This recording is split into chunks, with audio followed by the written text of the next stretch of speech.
Paltrocast. Am I getting you from the road? I know that your West Coast tour kicks off in a few days. Yeah, we're actually in the middle of rehearsals right now.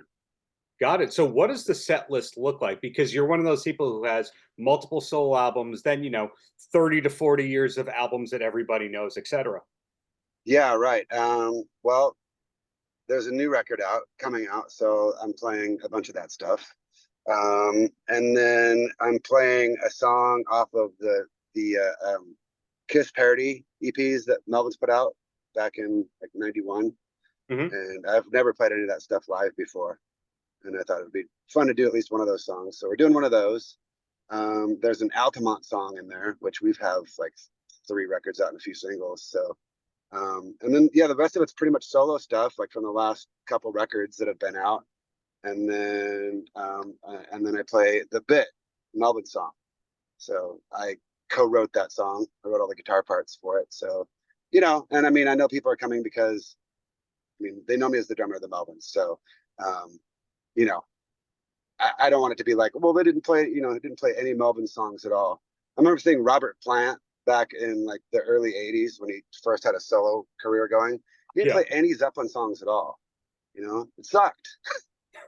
It's like, why would you ignore all of that? Yeah, I know there's two schools of thoughts on that. One time I saw Todd Rundgren and he did almost all new material that wasn't out yet that nobody heard. And then the last 3 songs he brought on an MP3 player and then sang karaoke style the hits. So I think there was some awareness. I'm glad to see that you have that awareness as well. Yeah, I'm not right. It's like, I don't know. Why would you ignore any of that stuff at all? Unless, to rudely interrupt you, unless they're coming to see Toshi, and that's the real draw. Well, there's a little bit of that too, and I won't spoil it, but he's definitely featured in the show, and some of the stuff that he does. I play like a stand-up drum kit. I play guitar and sing, and I have a drummer. But then I have like a stand-up drum kit, and we do a bunch of stuff together. So I don't want it to be. Say it again. Is it a Slim Jim Phantom style stand-up drum kit? Sort of. It's like a cocktail drum kit. Well, wait, his was just like, I can't remember. He had a bass drum. He didn't have the cocktail kit, but he had like a similar thing with just like bass drum, snare drums, one cymbal. Exactly. This is like a take on like a cocktail drum kit that they had in like the 50s and 60s, which is what it sounds like. It's a cocktail drum kit that they had for cocktail lounges. So I have a little band. So it's basically like those kits had like a floor tom, a really long floor tom that had a pedal underneath for the bass drum, and then would have a little tiny snare drum and a little cymbal or whatever. So this is Tama came out with something. It's been a little while now, but I thought it was really cool, like this drum kit that you can either play standing up or sitting down, and I've done both. But this is like right front and center, and I play that a few times in the set. I don't, every drummer wants to play guitar and every guitar player wants to play drums. I'm actually a guitar player that switched to drums that now wants to play guitar and play drums at the same time. So that's I don't want it to be like, oh, I'm not playing any drums at all. I think that's a mistake too. Like I said, I'm known as a drummer. So, though I was the guitar player first, So the fact that you're back at it fully with the drums means that the surgery and all that, you're fully recovered, no worries. Yeah, it's been just almost a year since that, and I worked really hard at getting back. No pun intended. And yeah, I did well. Did well with the surgery. It was pretty successful. I didn't know what I had done, and I didn't really do anything. It was just kind of like genetics and age or whatever. But and they said it's not anything due to drumming, but I had the discs in my neck were degenerating and compressing my spine, and so I felt this pain in my arm and had this weakness. And then right after the surgery, like they checked that and it was gone. So it's pretty incredible. The magic of medical science. I'm really, really glad to hear that, because a lot of people in your position would have had to go the Phil Collins route of sitting down to play live. And let's face it, it's tragic, but he could have prevented it had he taken care of himself earlier. Oh, really? I didn't know that. What Yeah. did he do? Same thing? Years of being Phil Collins, I guess, more or less. Right. Well, I mean, they told me like if I didn't take care of it right now, that I could do permanent nerve damage, and it would, yeah, it could affect all kinds of things. So Got it. So back to you and your greatness here and this solo record. You have some very special guest stars on it. But I remember reading that the first solo record you did had to do with Carl gifting you the Tascam 8-track. Did you demo or record any of this on the Tascam? yeah, for this record, like yeah, he bought me one of those. Yeah, before I started writing, I was talking about it. I was going to get one. He's like, "Oh, let me buy it for you." Okay, that means I have to do a record. Yeah. So yeah, I did a whole bunch, and a long time ago, I used to have the cassette version, which I still do, but I just hadn't used it so much in recent years, especially with like iPhones and GarageBand and stuff like that. Did a lot of stuff the last record on GarageBand just because, you can use your phone or whatever. Not even like a computer. I would just use my phone or my iPad for that stuff. So um, getting that 8-track is great, and it's even easier to use than the cassette 4-tracks. It's got built-in mics. You can't really screw it up with like crosstalk. Um, if you erase something, you kind of like get it back. So it's really good for dummies to use. You can't really. It's super simple. I Sure. liked it so much I ended up buying Buzz one. Because he Oh, used to have a 4-track too. So I'm like, hey, check this out. I think you might like it. Has like built-in effects and a built-in metronome, click track. So really easy for me to write songs that way. and it was easy to apply the tracks from Kim and Tom that were mailed in. Yeah, yeah. I mean, with Kim, I mailed him the track and just let him do whatever he wanted to do on it. I just said, here's where I want a guitar solo.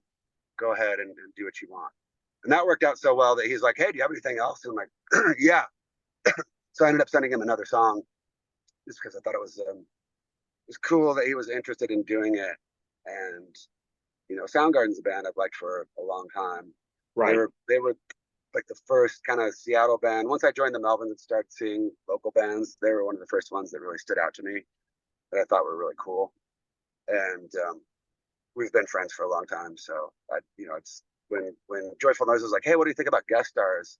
He was one of the first guys I thought of for sure. I'm like, oh, I had to think of people that I thought would do it. I mean, of course, there was like a big wish list of like, what about Neil Young? What about people like that? And just like, Yeah, you were in a Neil Young music video as Neil Young, so it's not that far fetched. yeah, true. But I just kind of figure, excuse me, I just kind of figure like most of those people are going to say no. I mean, there's people that said no, you know, and which is fine. I didn't really have any big expectations, even with Tom Waits. It's like I didn't think that he would do it from the get-go, and how that came about was that Toshi told me like, "Hey, I've got a connection to him," and I'm like, "How? How do you have a connection to Tom Waits?" He's like, "Well, my stepson's friend's mom, her sister manages Tom Waits." So I'm like, "Okay, all right," and so um, even then I was just like, he's not going to do it. I mean, what would we have him do? Sing? I mean, yeah, but like what? I mean, it just seemed far fetched.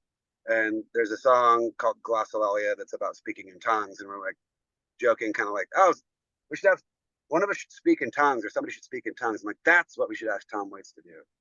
That might be something that he would be interested in. That's kind of weird enough and easy enough. It's not going to take him.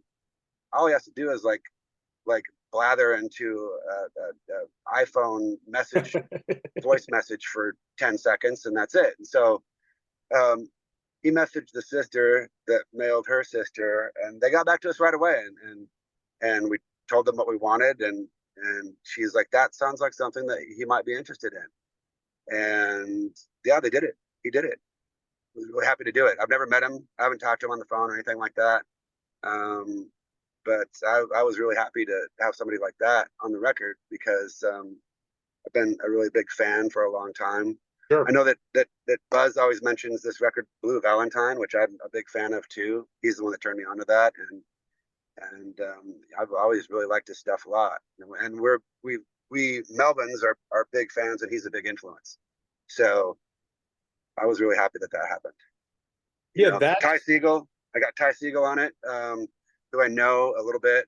I've played with him before. I played on one of his records, so that was easy enough. I've always been a fan of all of his records and his guitar playing and singing, songwriting. So, yeah, that was really cool. And then Rob Crow from Pinback is on the record. Exactly. Yeah, that's where I wanted to take this before I let you go, is that you have to be one of the most misunderstood musicians of all time, because when people the Melvins, they think, okay, it's fuzzy, they make fun of everything, etc. But your influences on one hand, people know that Kiss and Van Halen were part of it. Then Tom Waits being on this record, then Rob from Pinback. There's the power pop that we hear on this record. So in a way, is it relieving for you to kind of show more of your true self, and then you can go back to the Melvins and Red Cross and all that? I mean, yeah, I don't know. I mean, I want it to be a little different than that stuff, but at the same time, it's like, I mean, Melvins do all kinds of stuff, and people just have, I think, yeah, a lot of times they have this like idea that we're just like, whatever, this heavy, dirgy, tuned down band. It's like, we do all kinds of stuff. We like all kinds of music. We're big music fans. We probably like more variety of music than your average person, I would think.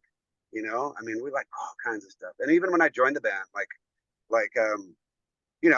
I was joining basically a punk rock band, and then just like after hanging out with those guys and kind of figuring it out, it's like, oh well, that kind of means like that there's all these different styles under this one category, because even with like Soundgarden, like those guys were completely different than what we were doing, and what Malfunction or Green River or any of those local bands. Like everybody had their own different style under this same umbrella. And those guys, the Melvins guys, would listen to like Black Flag and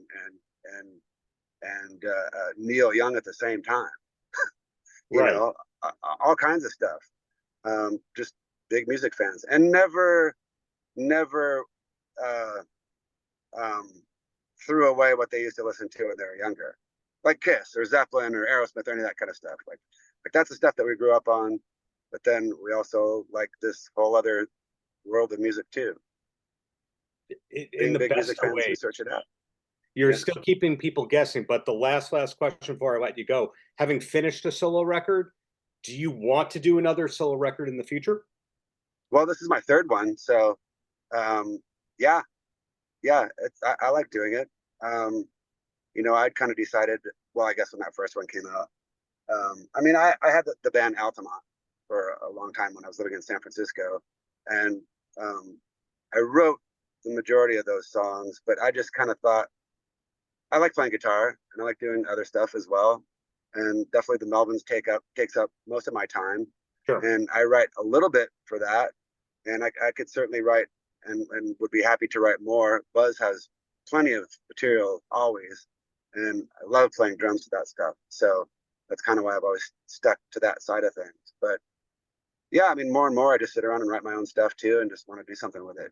So, well, I didn't know about Altamont, so now I have some pleasant homework to do besides this great new record, digging in even more. But thank you for your time. Thank you for the decade of great art, and looking forward to seeing you live in New York in the near future, man. Yeah, I hope we make it out there. I really want to come out and play there. Paltrocast.